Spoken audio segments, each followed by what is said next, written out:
Imagine someone just, walks up to you on the street, hands you an envelope, and offers you free money. Right. Like, no strings attached, no hidden cameras, literally no catch at all.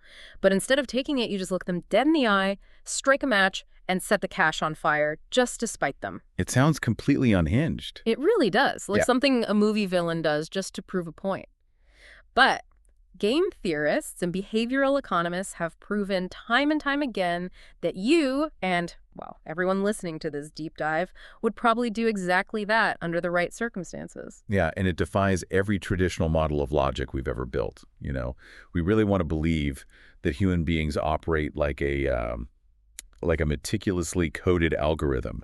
You input the data, calculate the most profitable outcome, and execute. We crave that comfort. We want to look at a financial market or a public health initiative or even a massive corporate hierarchy and just assume there's a mathematical certainty to it all. Yeah. I mean, it's like diagnosing a broken arm. You look at the x-ray, you see the jagged white line, and the doctor says, yep, there it is, broken. Exactly. But the problem arises when we take that pristine binary expectation and try to apply it to actual human behavior. The X-ray machine just doesn't work on how we spend our paychecks or, how we react to a looming deadline or navigate an unfair negotiation. Because the behavioral landscape is incredibly messy. It's so messy. We are driven by this potent cocktail of social emotions, a really deep-seated craving for fairness, an instinct for revenge, and the overwhelming context of our immediate physical environment. Right. So we like to think of ourselves as these perfectly rational, calculating machines. But in reality, we're emotionally driven, context-bound creatures just trying to survive in a complex world. And that fundamental misunderstanding is exactly why we're going on this journey with you today. We really are. We have a massive stack of source material to get through today, pulling from groundbreaking texts across economics, systems thinking, design, and corporate strategy.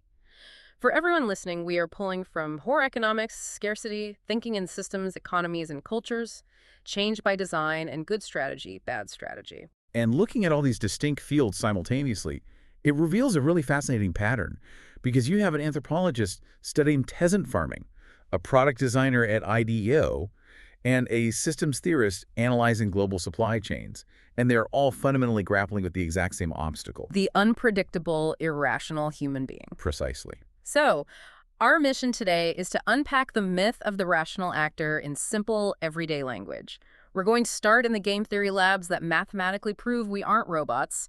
Then we'll look at how these human quirks actually play out in the real world, specifically looking at the bustling informal markets of South Asia and the mechanics of microfinance. And finally, we're going to take all of this straight up to the CEO's boardroom to answer a critical question. What is the fatal mistake leaders make when they ignore how human beings actually behave? We are tracing the thread of human behavior from abstract economic theory down to the dust of a street market and straight up to the executive suite. Okay, let's unpack this.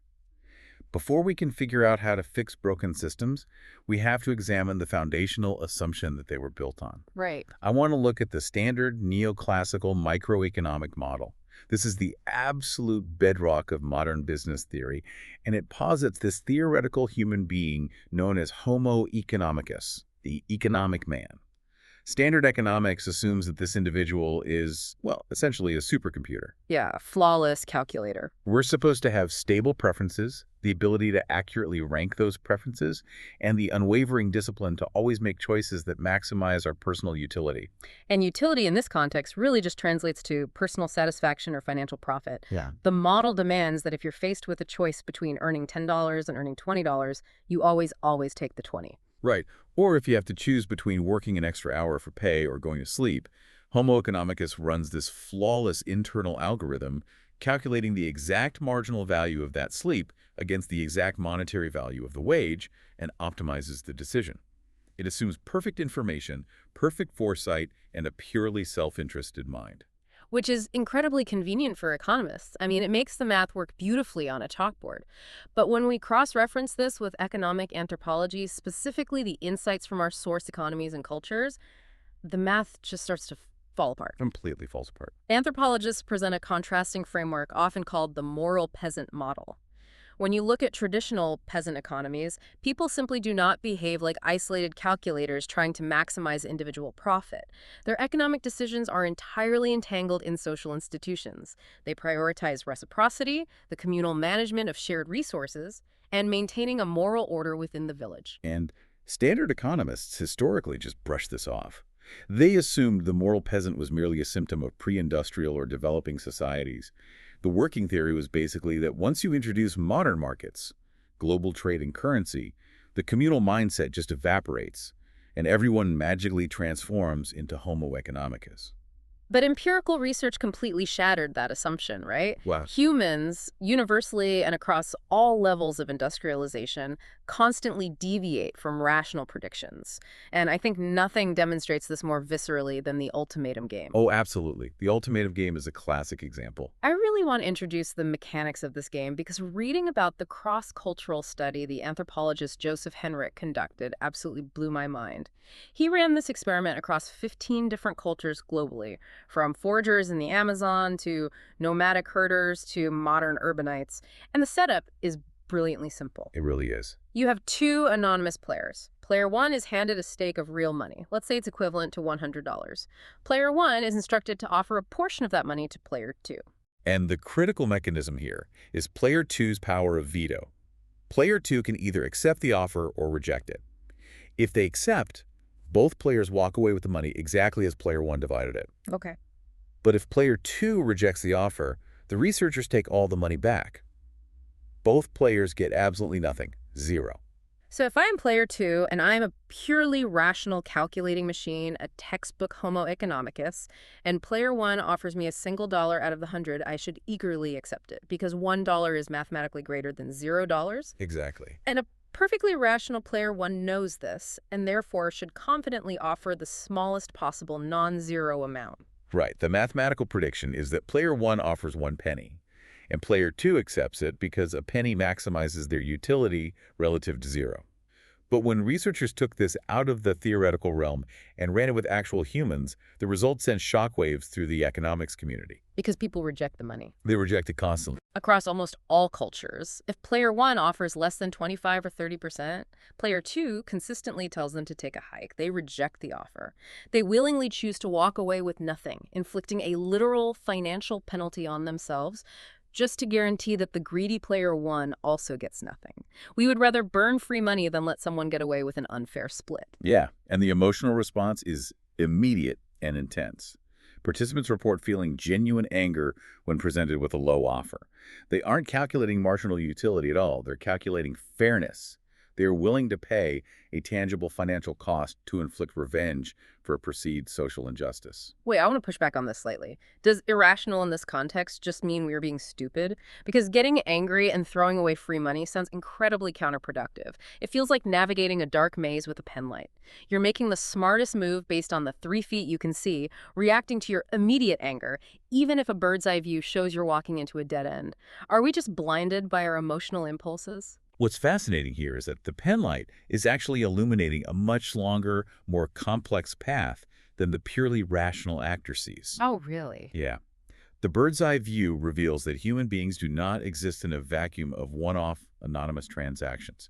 We evolved in small, tightly knit communities where we have to deal with the exact same people over and over again for decades. Oh, so the single transaction is an illusion. Completely. Yeah. If you are known as someone who will accept a terrible offer today just to get a single dollar, you broadcast a signal to everyone in your community that you are easily exploited. You become the prime target for every bad deal. Wow. By rejecting the unfair offer, even at a personal cost, you establish a formidable reputation. You signal, I demand fairness, and I am willing to burn the house down to get it. That reputation acts as a protective shield in every future interaction you have. So prioritizing fairness over immediate profit isn't a cognitive glitch. It's a highly evolved, deeply rational, long-term strategy for community cohesion and personal survival. That makes so much sense. Our brain's sudden flash of anger at unfairness is basically an evolutionary shortcut to protect our long-term social standing. The emotion is doing the complex math for us. That is the perfect way to frame it. The emotion does the math. This perfectly illustrates a concept championed by Herbert Simon, which systems theorist Donella Meadows relies heavily upon in thinking in systems. Simon coined the term bounded rationality. He argued that we are not omniscient rational optimizers. We are, in his wonderful phrasing, blundering satisficers. Blundering satisficers. I absolutely love that. We're just trying to find a solution that is good enough given our constraints. Exactly. Bounded rationality dictates that we make decisions that are locally rational. We do the absolute best we can based on the limited, imperfect information available in our immediate purview, our inherent cognitive limits, and the ticking clock of time pressure. We satisfy our immediate pressing needs rather than endlessly calculating some mathematically perfect long-term optimum that we just don't have the brain power or time to figure out. We are doing our absolute best with the tiny beam of the penlight. But if we are heavily bounded by our immediate environment and these deep-seated social emotions, we really have to look closely at what exactly is happening inside that environment. And that brings us to a major environmental factor that fundamentally alters human behavior, the ultimate cognitive constraint. Let's talk about scarcity. Yes. Melandeth and Shafir's research in scarcity completely redefines how we view poverty and constraints. They argue that scarcity is not merely a physical lack of something. It isn't just having an empty bank account or a calendar with no free time. Scarcity is a psychological condition. It literally captures the mind. It alters how our neurology processes information. There is an incredible study they conducted in a shopping mall in India that visualizes this invisible mental burden perfectly. I want to look at the mechanics of the blender versus the TV experiment. They approached shoppers at this mall, some who were quite wealthy and some who were living on very tight incomes, and asked them a simple, hypothetical question. Imagine you are buying a blender. It costs a specific amount of rupees. What else would you be giving up to buy this blender? And the researchers were probing for a concept called opportunity cost. They wanted to see if the shoppers naturally, intuitively, thought about trade-offs. Right, like if I buy this appliance, I can't afford to take my family out to dinner tonight, or I'll have to skip buying new shoes for my kid. Exactly. The disparity in the responses was incredibly telling. The wealthier subjects almost never mentioned trade-offs when considering the blender. For them, the cost of the appliance was small enough relative to their overall wealth that it just didn't trigger any mental friction. That makes sense. But the poorer subjects explicitly mentioned trade-offs over 65% of the time. For them, every single rupee spent on the blender was a rupee actively taken away from another vital necessity. They were constantly calculating. But the researchers didn't stop there. They ran the exact same experiment, but swapped the blender for a high-end, extremely expensive television. And suddenly, the wealthy subjects started talking about trade-offs at the exact same rate as the poor subjects. Because the television was expensive enough to finally put a dent in the wealthy person's budget. What this proves is that the tendency to obsess over trade-offs is not a permanent personality trait or a measure of financial literacy. It depends entirely on the size of the expense relative to your available resources. Right. The blender evoked the crushing psychology of scarcity for the poor, but the massive price tag of the television evoked the exact same psychology of scarcity for everyone else. Scarcity captures the mind and forces a relentless, exhausting calculation of trade-offs. And when your brain is forced into that relentless calculation, you enter a psychological state the authors call tunneling. I think everyone listening can relate to this visceral feeling. When your bank account is overdrawn or a massive project deadline is 3 hours away, your focus becomes intensely, almost painfully narrow. There is a short-term benefit to this, which they term the focus dividend. When you are inside the tunnel, staring down an immediate crisis, you become incredibly productive regarding that specific task. You ignore distractions, you block out background noise, and you power through. Scarcity forces you to deal with the fire right in front of you. But the cost of that focus is staggering. Yeah. While you are hyper-focused on the fire inside the tunnel, you are actively, structurally ignoring everything outside the tunnel. You lose what economists call slack. Slack is the mental and structural bandwidth required to step back, evaluate the broader landscape, and plan for the future. When you are tunneling, your brain simply does not have the RAM to process anything that is important but not urgent. This manifests in such heartbreaking, seemingly irrational ways in the context of extreme poverty. Poor Economics details the lives of rag collectors in India to illustrate this. These are individuals who walk miles through the streets every single day, collecting old clothes and scrap cloth to sell to recyclers. It is grueling physical labor, and they earn less than $1 a day doing it. To transport the heavy rags, they need a simple pushcart. And the economics of the pushcart are the perfect illustration of bounded rationality trapped in a scarcity tunnel. Exactly. These rag collectors do not own their carts. They rent them. They pay a rental fee of roughly $5 to $10 every single month. But here is the critical data point. A brand new pushcart only costs $30 to buy outright. Wow. A purely rational actor, Homo economicus, would look at that math and scream, you are paying up to $120 a year to rent a $30 asset. The logical move is to simply save a tiny portion of your income for 3 months, buy the cart in cash, and instantly double your take-home pay by eliminating the rental fee forever. But the reality on the ground is that they don't do it. They continue renting year after year. They don't do it. And a casual outside observer might label them foolish or bad at math. But it's not a lack of intelligence. It is scarcity tunneling. When you are earning less than $1 a day, your entire mental bandwidth is consumed by surviving the next 24 hours. How do I buy enough rice for dinner tonight? What if my child spikes a fever tomorrow? There is zero mental or financial slack available to execute a 3-month savings plan. They are permanently trapped in a cycle of immediate firefighting. And the scarcity tunnel creates severe time inconsistency. Our preferences and our ability to exert discipline change drastically depending on the time horizon. The rag collector desperately wants to save for the future, but the immediate present violently demands all available resources. It's like your brain has 2 different chief financial officers. One CFO is a calm, rational planner trying to manage the next decade of your life. The other CFO is in a total panic, trying to manage the next 5 minutes. When scarcity hits, the panicked CFO literally locks the rational planner out of the building. The long-term plan is irrelevant if you don't survive the afternoon. That's a great analogy. The cognitive burden of scarcity essentially acts as a massive bandwidth tax. It reduces our functional IQ and our executive control. We make worse decisions, we fail to plan, and we ignore preventative measures, not because we are irrational by nature, but because our mental processor is running at 100% capacity just trying to keep the lights on today. So what does this all mean for you, the listener? You don't have to be a rag collector in India to have your brain hijacked by this mechanism. Think about time scarcity in your own life. When you are insanely busy at work, completely overwhelmed with unread emails and back-to-back meetings, you experience the exact same mental tunneling. You really do. You focus entirely on surviving the inbox today, which means you never have the slack to step back and say, wait, is there a new software tool that could automate this entire process? You are too busy executing to strategize. The panicked CFO is running the show.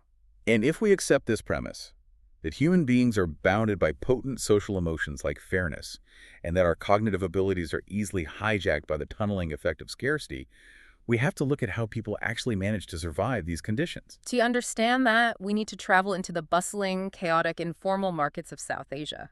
This is where abstract economic theory collides with the pavement. If you walk the streets of Chennai, you will see countless fruit and vegetable vendors, usually women sitting under umbrellas or on tarps, selling small piles of tomatoes, onions, and bananas. Yes, and Poor Economics meticulously documents their daily routine, and it is a masterclass in navigating extreme constraints. These women wake up long before dawn, travel to the massive wholesale markets, and purchase their stock of vegetables for the day, but they don't buy with cash. They buy on credit. They sell their produce on the street for 10 or 12 hours, and then at night, they return to the wholesaler to pay back the loan. And the interest rate on that daily credit is staggering. We aren't talking about a 5% annual mortgage. They're often paying a 10% interest rate daily, sometimes 4 or 5% if they are lucky. If you compound a 10% daily interest rate over a year, the number is so large it breaks standard calculators. Once again, the rational model screams at us, just save a tiny fraction of your profit every day. If you save just 5 rupees a day, within a few weeks you can buy your own stock in cash and keep 100% of your profits. But just as we saw with the rag collectors renting their carts, the scarcity tunnel prevents the accumulation of slack. Even if a vendor heroically manages to save a few rupees a day for a week, a shock inevitably hits. Like what? Well, the monsoon rains unexpectedly ruin her stock. Or a relative falls ill and needs medicine. A religious festival requires a mandatory financial contribution to the community. The tiny pool of savings is instantly wiped out, and the tunnel collapses in on her again. She is back to borrowing at 10% a day. So she is forced to rely on informal moneylenders to survive the shocks. Now, if you're listening, you might be wondering, why don't they just go to a standard commercial bank? Why use a local moneylender who charges these exorbitant loan shark rates? It comes down to the fundamental economics of transaction costs. For a traditional bank, the cost of issuing a loan is not just the capital itself. The massive expense is gathering information and enforcing the contract. If a bank in New York lends you $500,000 to buy a house, they run a comprehensive credit check, analyze years of tax returns, and legally hold the title to the house as physical collateral. Sure. The administrative cost to do all that is a tiny fraction of a $500,000 loan. The math makes sense for a big loan. But if a commercial bank is looking at a fruit vendor who wants to borrow $20, well, the cost to send an employee out to verify her identity, assess her daily cash flow, process the paperwork, and track her down if she misses a payment is vastly more than the $20 she is borrowing. It is economically unviable for the bank to engage. The bank's formal system requires perfect data, and the informal market just doesn't have it. So the informal moneylender steps into the void. How do they solve the information and enforcement problem without a massive legal department? Through sheer proximity, embedded social networks, and historically severe intimidation. The moneylenders live in the exact same slums. They don't need a credit report because they already know who works hard, whose husband drinks away the earnings, and who is trustworthy. That localized knowledge completely solves the information problem at zero cost. And the enforcement problem. How do you guarantee repayment when there is no house to repossess? Well, historically, the enforcement mechanisms were brutal and deeply psychological. Our sources detail the Kabuliwalas operating in Calcutta throughout the 20th century. These were men who migrated from Kabul, Afghanistan. They were often physically imposing, dressed in distinctive traditional Afghan clothing, and they found a niche as moneylenders precisely because their sheer physical presence was deeply intimidating to the local populace. You paid your daily interest because the threat of physical violence was implied and terrifying. There is also the historical example of moneylenders utilizing the Hijra community, eunuchs, to collect debts in India. Yes, a fascinating and dark use of social leverage. We have to report on this impartially, as it's a historical reality detailed in the sources. Moneylenders would hire members of this marginalized community to show up at a defaulting debtor's house. Their job was to essentially shame the debtor publicly. They would make a massive scene, sing loudly, clap, and embarrass the family in front of the entire neighborhood until the profound social humiliation forced the family to find the money and pay the debt. It's incredible. The informal moneylender replaces the bank's formal legal contract with the threat of physical harm or severe social destruction. It solves the economic problem, but it is incredibly exploitative. The borrower is completely trapped. And this exact landscape of exploitation and unviable formal banking is what birthed the microfinance intervention. Economists like Muhammad Yunus, who won the Nobel Peace Prize for founding the Grameen Bank in Bangladesh, and Padmasha Reddy, who founded Spandana in India, looked at this broken dynamic. They asked a radical question. How can we systematically lend to the extreme poor at reasonable rates without requiring physical collateral and without acting like exploitative thugs? Because we've had top-down interventions before, Yunus governments tried creating massive state-run rural banks, but they failed miserably. The default rates were massive because there was no enforcement, and the rich farmers usually ended up hijacking the subsidized loans anyway. Yunus and Reddy's innovation wasn't just, let's be nice bankers with government money. It was a brilliant, ground-up systemic design. They invented the concept of joint liability. Joint liability is a masterpiece of behavioral engineering. They realized that while the extreme poor lack physical collateral, they don't own land or machinery, they possess a massive reservoir of social collateral. Their standing in the community is their most valuable asset. In the traditional Grameen or Spandana model, the bank does not lend to an individual. They require borrowers to form a group, typically of 5 women who know each other well. And the loan is structured so that if one woman in the group fails to make her weekly payment, the entire group is permanently cut off from future loans. Exactly. This elegantly, ruthlessly solves both of the bank's massive hurdles. First, the information problem. The bank doesn't need to spend a dime figuring out who is a safe bet. The women form the groups themselves, and you better believe they are rigorously vetting each other. They aren't going to invite the woman with a gambling problem or failing business into their group because their own financial future is tied to her success. The community does the risk assessment for free. Okay, wait, I want to push back on this hard. Let's look at the enforcement problem. We are praising a system that uses the threat of intense public humiliation to force impoverished, vulnerable women to pay 24% annual interest. If a payday lender in Ohio used peer pressure to publicly shame a mother into making a payment, we'd call for a congressional hearing. That sounds incredibly predatory. How is that functionally better or more ethical than the Kabuliwala or the informal loan shark? It is a vital critique, and the ethics of microfinance are hotly debated precisely because the leverage used is so potent. We're not taking sides here, just looking at the mechanics. But to understand why it was considered revolutionary by its founders, you have to look at the alternatives available to these women. They were trapped paying 10% daily interest to the informal market, which keeps them in permanent servitude. Microfinance offered rates around 20 to 24% annually. It was a massive financial lifeline. Furthermore, the enforcement, while utilizing peer pressure, shifts the dynamic from external physical threats to internal community support. How does the community support actually manifest when a payment is due? Well, the loan officers hold mandatory weekly public meetings in the village. If someone is short on their payment, the officer doesn't yell or threaten violence. They just sit there, patiently, in silence. The burden shifts to the group. The social shame of facing your four close friends, knowing you are about to ruin their financial future, is immense. But often, the group steps in to help the struggling member cover the shortfall that week, preserving the group's credit line. They replace the threat of violence with the leverage of social capital. It's brilliantly hijacking that exact same deeply ingrained emotion we saw in the ultimatum game. We care more about fairness, reputation, and how we are perceived in our community than almost anything else. Microfinance rewired that social circuitry for a functional economic outcome. But there is a specific story in Poor Economics about microfinance that absolutely short-circuited my brain. The paradox of borrowing to save. Ah, yes, the woman in Hyderabad. This is perhaps the ultimate illustration of bounded rationality. I really need to tell this story. Researchers are embedded in a slum in Hyderabad, India, interviewing a woman who had recently taken a loan from the microfinance group Spandana. She borrowed 10,000 rupees. The researchers ask her what she did with the capital, naturally assuming she bought inventory for a street stall or fixed her roof.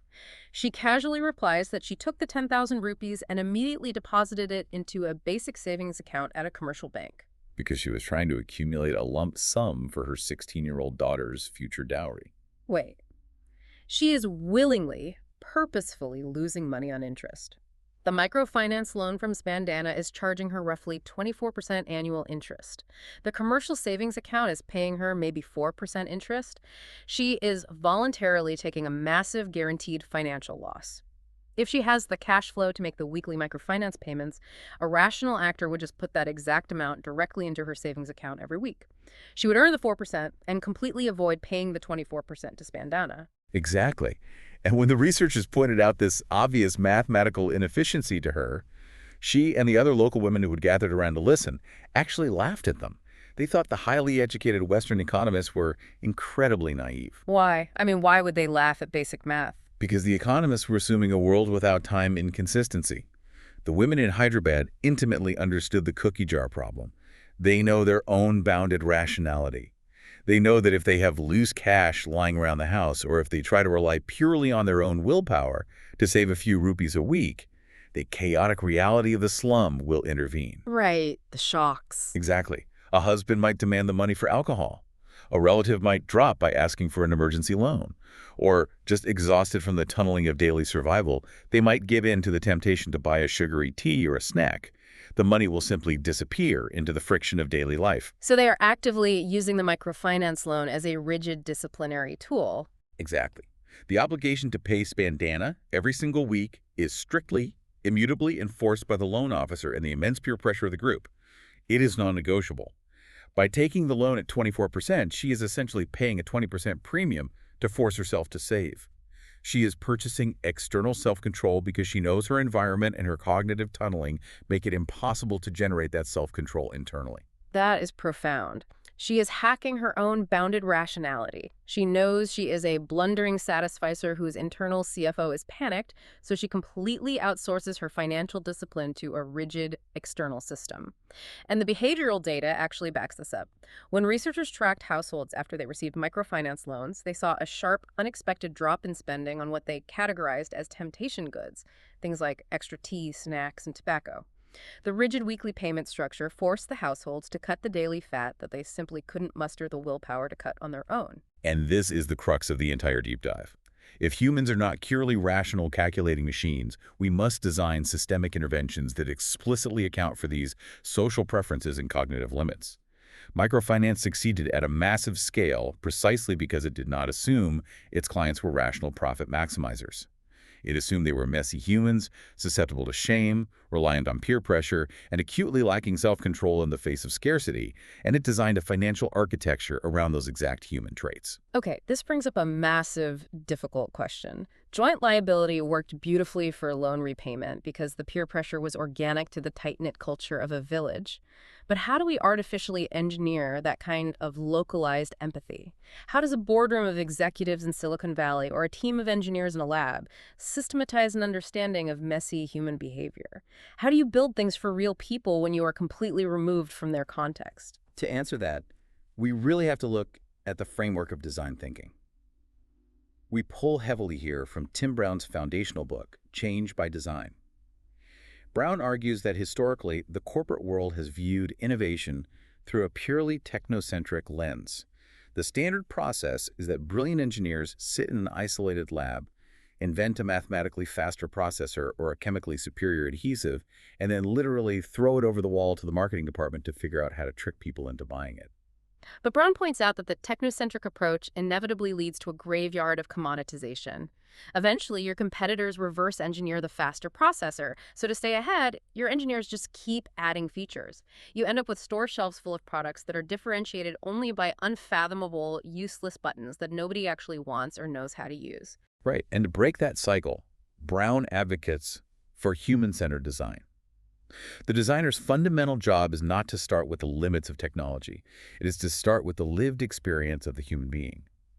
And that requires a delicate, continuous balancing act between three competing constraints: feasibility, viability, and desirability. Let's define those, because this is a great framework for evaluating any project. Sure, feasibility is the realm of the engineer. What is functionally and technically possible within the foreseeable future. Viability is the realm of the MBA. What is the economic reality? Can this become part of a sustainable business model that generates profit? And desirability is the realm of human emotion. What actually makes sense to people? What fulfills a latent, unspoken need? A competent engineering team can easily solve feasibility. A competent finance department can easily solve viability. But a true design thinker brings all three into a harmonious equilibrium, and crucially, they always start the process with desirability. But how do you actually discover what is desirable? Because you can't just run a focus group. No, you absolutely cannot rely on focus groups or traditional market research. Henry Ford's famous, though perhaps apocryphal, quote captures this perfectly. If I'd asked my customers what they wanted, they would have said a faster horse. Because people are terrible at articulating what they want.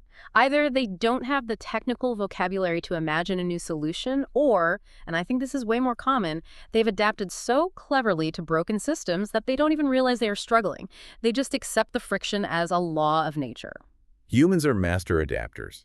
We sit on our seatbelts to stop the warning chime. We write our bank PIN numbers on our hands. Instead of asking people what they want, design thinkers rely on behavioral ethnography, observation, and deep empathy. They watch what people do in their natural habitats, and more importantly, they look for what people avoid doing. The Shimano Coasting Bikes project is the ultimate case study in behavioral ethnography. Shimano is a massive, highly respected manufacturer of high-end bicycle components, gears, brakes, derailleurs. But a few decades ago, they were seeing their growth completely flatline in the massive United States market. Their traditional technocentric reflex was to tell their engineers, make the gears 5% lighter, make the brakes 10% more responsive, assuming that superior tech would drive sales. But instead, they hired IDEO, Tim Brown's design firm, to take a human-centered approach. And IDEO completely ignored the professional competitive cyclists that Shimano usually catered to. Instead, the design team went out and aggressively studied people who didn't ride bikes, and they uncovered a staggering hidden statistic. 90% of American adults do not ride bicycles, even though roughly 90% of them rode bikes constantly when they were children. So the designers spent weeks observing and interviewing these lapsed cyclists. And what did they find? It had absolutely nothing to do with the bikes lacking technical sophistication. The barrier was entirely emotional and psychological. These adults were terrified of the modern cycling experience. They felt deeply intimidated walking into specialized bike shops surrounded by lycra-clad, hyperfit athletes judging their lack of knowledge. Yeah, the intimidation factor was huge. They were bewildered by bicycles that now featured 24 complex gears, carbon fiber frames, and required specialized maintenance. They felt vulnerable and unsafe riding on roads shared with aggressive cars. A technocentric engineering team looking at that data would have been paralyzed. How do we engineer a bike for someone who hates bikes? But the empathic design thinking approach realized a profound truth. The advanced gears and lightweight materials, the very things Shimano prided itself on, were the exact features scaring the massive potential market away. So what was the intervention? They didn't just build a cheaper racing bike. They constructed an entirely new category called coasting. They designed a retro-inspired bicycle that specifically evoked the nostalgic, carefree cruisers these adults rode as children. They eliminated all the visible complexity, no brake cables snaking everywhere, no intimidating gear shifters on the handlebars. To brake, you simply backpedaled, relying on muscle memory from childhood.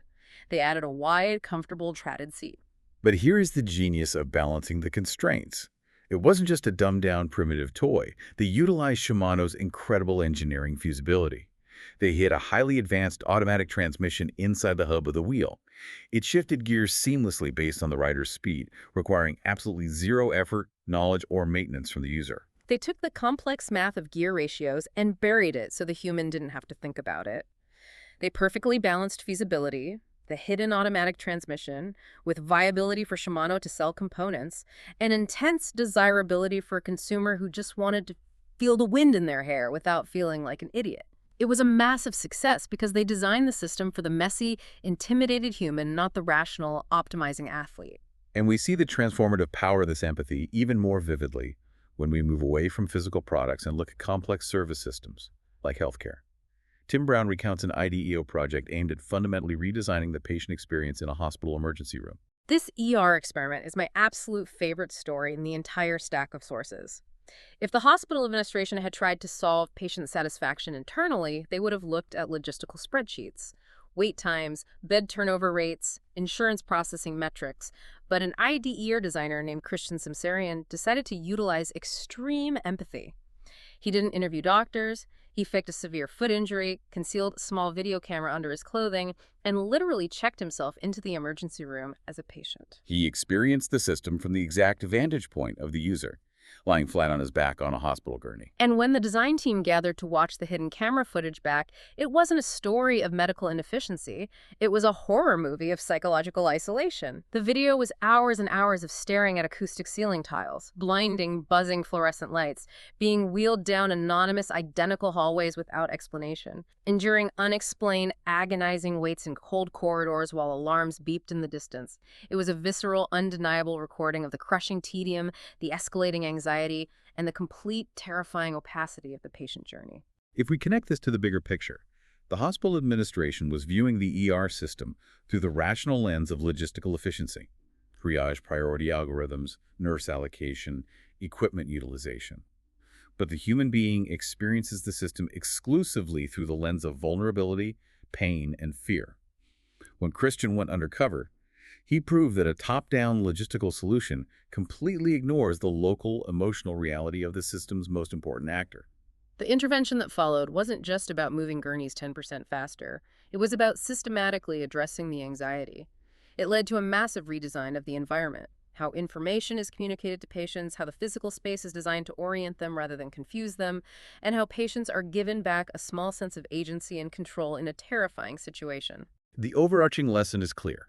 Whether you are engineering a bicycle, designing an emergency room protocol, or structuring a microfinance loan to fight extreme global poverty, top-down, purely mathematical solutions will inevitably fail if they assume people are rational data points. You must anchor your design in the messy, emotional human experience. Okay, we have established that extreme empathy, design thinking, and a deep understanding of human irrationality are vital for product designers and development economists. But here is where it gets really interesting. These concepts aren't just for the people on the ground building the widgets. Understanding bounded rationality is absolutely critical for the highest levels of leadership. Let's take this entire philosophy up to the boardroom.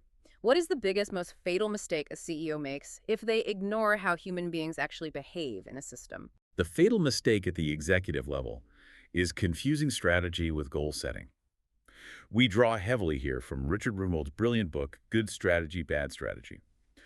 Rumelt argues, quite controversially, that most corporate strategic plans are not strategies at all. They are simply 3 to 5 year rolling budgets stapled to a list of ambitious market share projections. Oh, I've seen these documents 100 times. We'll increase market share by 20%, achieve synergy across all platforms, and become the premier provider of X in the region. Exactly. That is a goal. It is an expression of desire. But a leader who ignores the realities of human behavior assumes that if they just set a high-sounding inspirational goal, if they stand on stage and exhort their team to achieve greatness, the rational employees in the organization will automatically figure out how to optimize their workflow to execute it. They treat strategy as a wish list, assuming the corporate system will magically self-organize to achieve it. But as we know from Donella Meadows and Thinking in Systems, systems do not care about your inspirational exhortations. Systems operate based on their underlying structures and the bounded rationality of the human actors operating inside them. So, how does Rumelt define bad strategy? What are the symptoms? Well, bad strategy flourishes precisely because it floats above the messy reality of analysis, logic, and choice. It relies on vague buzzwords and seeks universal buy-in. But at its core, bad strategy is the active psychological avoidance of the pain of making hard choices. The avoidance of pain, that is a very human, irrational trait playing out at the highest corporate level. Absolutely. Because good strategy requires a leader to look at a complex, ambiguous, often terrifying situation, identify the single most critical obstacle, and then coordinate focused action to overcome it. And coordinating action almost always means concentrating massive resources on one specific approach, which inherently means saying no to a dozen other entirely reasonable approaches. And saying no means making people angry. Yes, it means cutting a powerful department's budget. It means abandoning a VP's cherished pet project. It means looking at a passionately held faction within the company and telling them that their vision for the future is dead. Humans, even highly compensated CEOs, hate interpersonal conflict. We naturally avoid the social friction of rejecting our colleagues. So instead of making the hard, painful choice, leaders compromise. They create fluffy, all-encompassing strategy statements that give a little piece of the pie to everyone so that nobody gets mad. The example of DEC, Digital Equipment Corporation, perfectly illustrates the catastrophic consequences of avoiding choice. DEC was a massive, wildly successful tech company back in the early days of computing. But as the market shifted, CEO Ken Olsen found himself with competing, deeply entrenched factions in his executive team. Some executives believed the future was in personal computers. Others vehemently wanted to focus on custom business mainframes, and another group wanted to pivot to chip manufacturing. It was a classic corporate silo mentality. Right. You have a room full of incredibly smart, boundedly rational executives, and each one is fighting to maximize their own department's survival and prestige. The Penlight is focused strictly on their own division. Because no one was willing to voluntarily forego their passionately held positions, Olsen was faced with a stark choice. Pick one direction and anger 2/3 of his executive team, or compromise.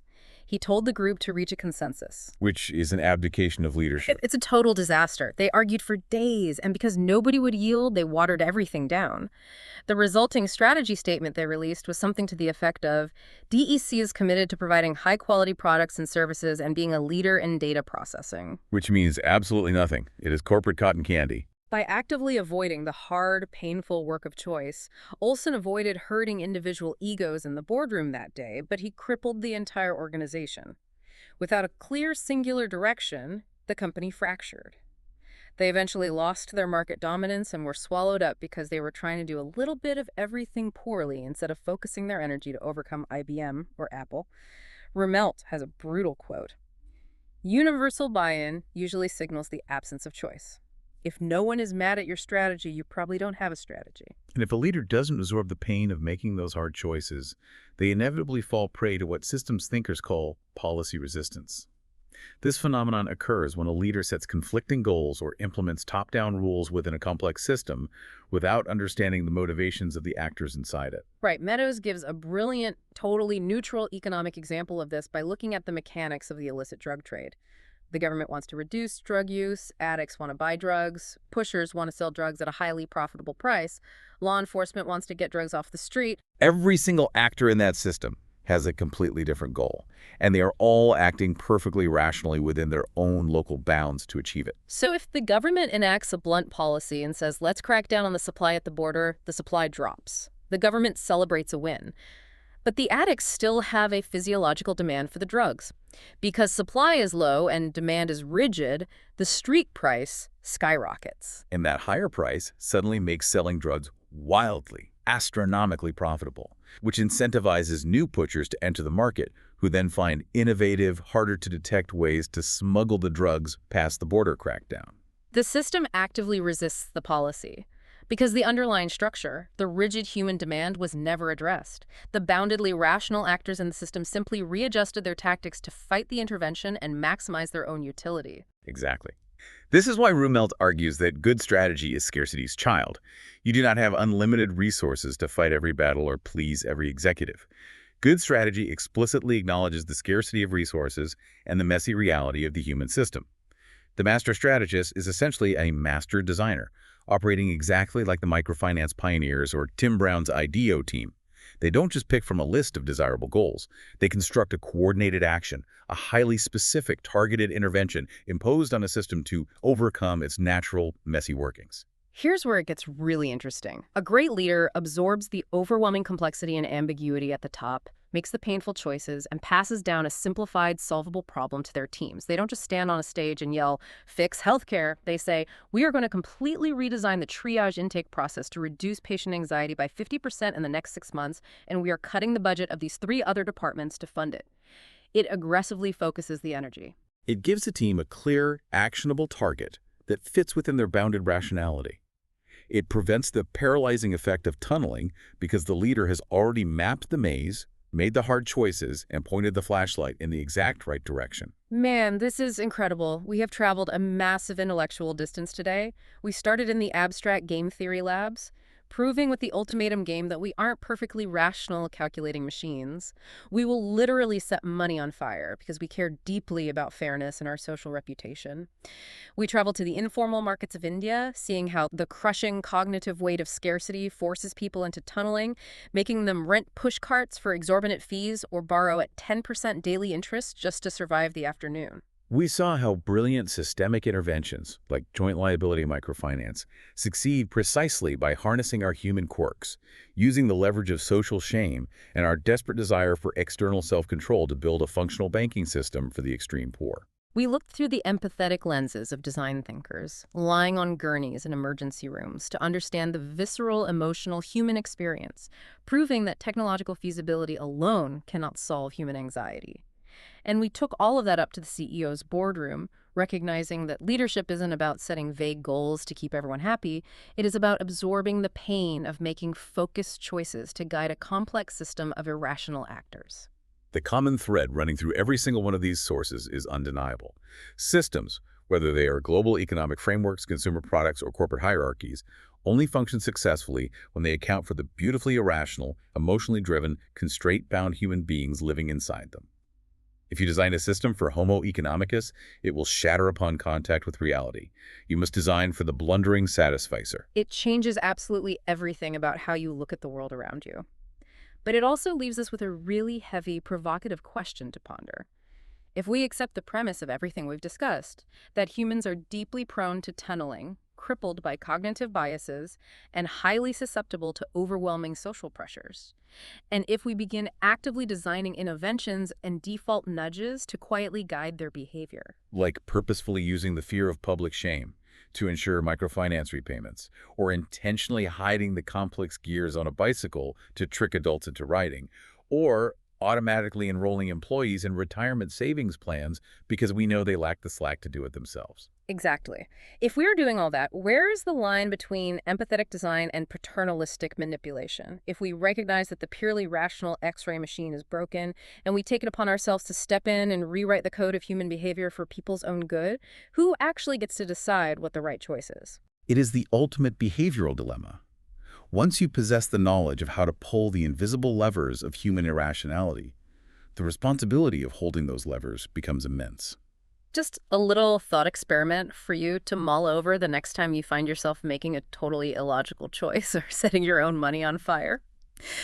We want to warmly thank you for joining us on this massive deep dive. We encourage you to look at the invisible systems operating in your own life, your workplace hierarchy, your community networks, your own daily habits, and the underlying messy human quirks driving them, with a completely fresh set of eyes. Until next time, keep questioning the blueprint.